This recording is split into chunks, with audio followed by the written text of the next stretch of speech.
दोस्तों, टम से टम तक का अगला एपिसोड बहुत ही इमोशनल और ड्रामेटिक मोड लेकर आ रहा है। कहानी अब उस स्थिति में पहुंच चुकी है जहां रिश्तों की सच्चाई और छुपी हुई भावनाएं सबके सामने आने लगेंगी। दर्शकों ने हमेशा आर्यवर्धन और अनु की जोड़ी को पसंद किया है, लेकिन अब उनके बीच गलत फहमियों और हालात की दीवार खड़ी हो रही है।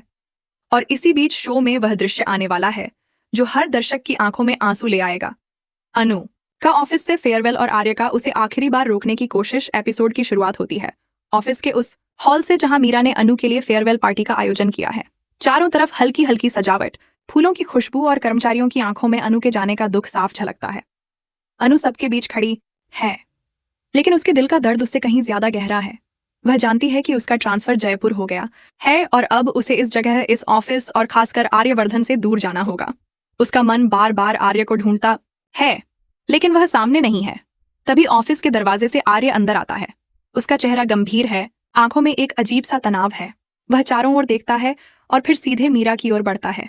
मीरा उसके हाथों में एक बुके रख देती है और मुस्कुराते हुए कहती है, सर, मैं चाहती हूं कि यह बुके आप अनु को अपने हाथों से दें। यह सुनकर आर्य के दिल में जैसे कोई तूफान उठता है। उसके हाथ कांपते हैं, आंखें नम हो जाती हैं। अनु की ओर बढ़ते हुए उसके कदम भारी लगते हैं, मानो वह हर कदम पर टूट रहा हो। दर्शक उस पल को देखेंगे जब आर्य अनु के सामने खड़ा होगा, हाथों में बुके लिए। अनु की आंखों में आंसू हैं, होंठ कांप रहे हैं, लेकिन वह कुछ कह नहीं पा रही।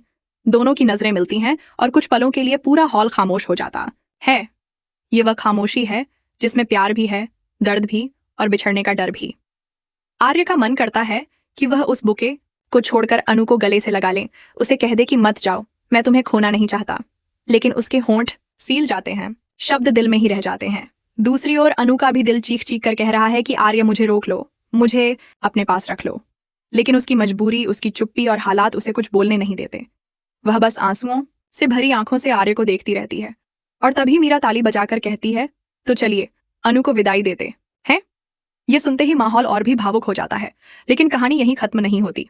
असल ट्विस्ट तो तब आता है जब आर्य ऑफिस से बाहर निकलने के बाद अपनी माँ से बात करता है। वह उनसे पूछता है, माँ, अगर दो लोग एक दूसरे से मिलना ना चाहें, लेकिन बार बार किस्मत उन्हें टकरा दे तो क्या होता है? उसकी माँ कहती हैं, इसका मतलब है कि खुद किस्मत चाहती है कि तुम दोनों साथ रहो। यह सुनकर आर्य की आंखें चौड़ी रह जाती हैं।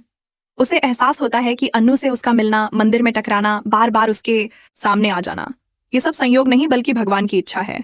लेकिन वहीं दूसरी तरफ अनु अपने परिवार के साथ मंदिर से लौटते समय आर्य की गाड़ी और उसके ड्राइवर को देख लेती है। उसे समझ आ जाता है कि आर्य जानबूझकर उससे नहीं मिलना चाहता। यह गलतफहमी अनु के दिल में गहरी चोट छोड़ती है। वह सोचती है कि शायद आर्य के दिल में अब उसके लिए कोई जगह नहीं बची। यही सोचकर वह और ज्यादा टूट जाती है। एपिसोड का सबसे बड़ा क्लाइमैक्स तब आएगा जब आर्य मीरा और जेंडे की बातों से जान जाएगा कि अनु कहीं और नहीं बल्कि उसी ऑफिस में है और उसका ट्रांसफर वास्तव में एक साजिश है। वह दौड़कर वापस आएगा और फेयरवेल के बीच अनु को रोकते हुए कहेगा, तुम कहीं नहीं जाओगी, ये ट्रांसफर कैंसिल हो गया है। ये सुनकर अनु की आंखों से आंसू झरझर बहने लगेंगे।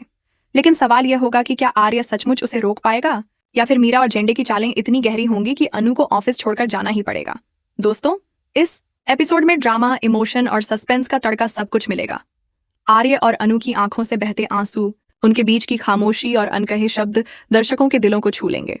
ये कहानी अब और भी गहराई में जाएगी, जहां हर रिश्ते की परीक्षा होगी।